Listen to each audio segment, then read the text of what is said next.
जिसे जानबूझकर झूठ बोलने में लज्जा नहीं, वह कोई भी पाप कर सकता है। इसलिए तू ये हृदय में अंकित कर ले कि मैं हंसी मजाक में भी कभी असत्य नहीं बोलूंगा। ये लोग भी कैसे हैं? सांप्रदायिक मतों में पढ़कर अनेक तरह की दलीलें पेश करते हैं और सत्य और असत्य दोनों का ही प्रतिपादन कर देते हैं। अरे, सत्य तो जगत में एक ही है, अनेक नहीं। सत्यवाणी ही अमृतवाणी है, सत्यवाणी ही सनातन धर्म है। सत्य, सदर्थ और सधर्म पर संतजन सदैव दृढ़ रहते हैं। बुद्ध कहते हैं, अतीत पर ध्यान मत दो, भविष्य के बारे में मत सोचो, अपने मन को वर्तमान क्षण पर केंद्रित करो। जिसे जानबूझकर झूठ बोलने में लज्जा नहीं, उसका साधुपना औंधे घड़े के समान है। साधुता की एक बूंद भी उसके हृदय घट के अंदर नहीं है।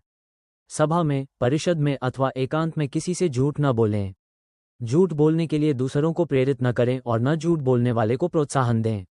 असत्य का सर्वांश में परित्याग कर देना चाहिए।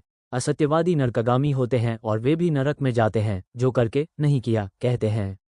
जीवन में हजारों लड़ाइयां जीतने से अच्छा है कि तुम स्वयं पर विजय प्राप्त कर लो। फिर जीत हमेशा तुम्हारी होगी, इसे तुमसे कोई नहीं छीन सकता।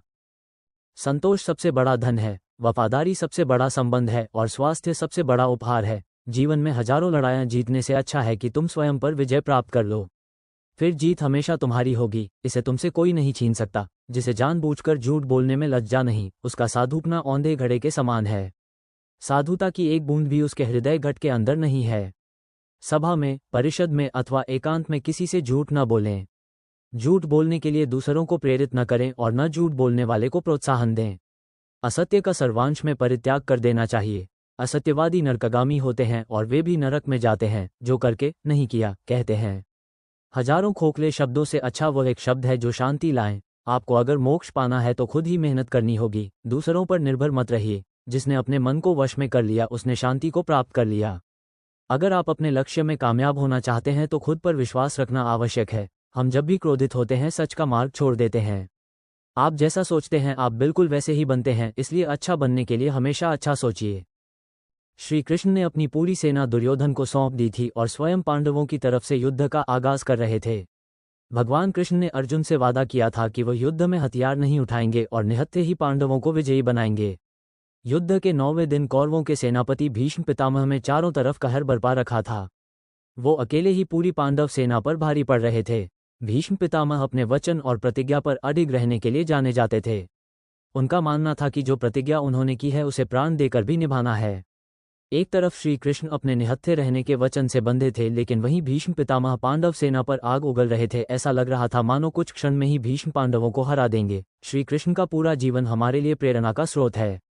उनके जीवन की हर एक घटना एक महत्वपूर्ण संदेश देती है, चाहे बचपन की रास लीला हो या गीता का ज्ञान या फिर महाभारत का युद्ध। भगवान श्री कृष्ण के जीवन का हर एक पल मानव जाति के लिए एक शिक्षा है। यूं तो महाभारत की पूरी कथा हम सभी जानते हैं और किताबों में काफी पढ़ भी चुके हैं। इसके अलावा टीवी पर भी अक्सर आप लोग महाभारत देख चुके होंगे। महाभारत के युद्ध की एक घटना है जो मुझे बहुत ज्यादा प्रेरित करती है।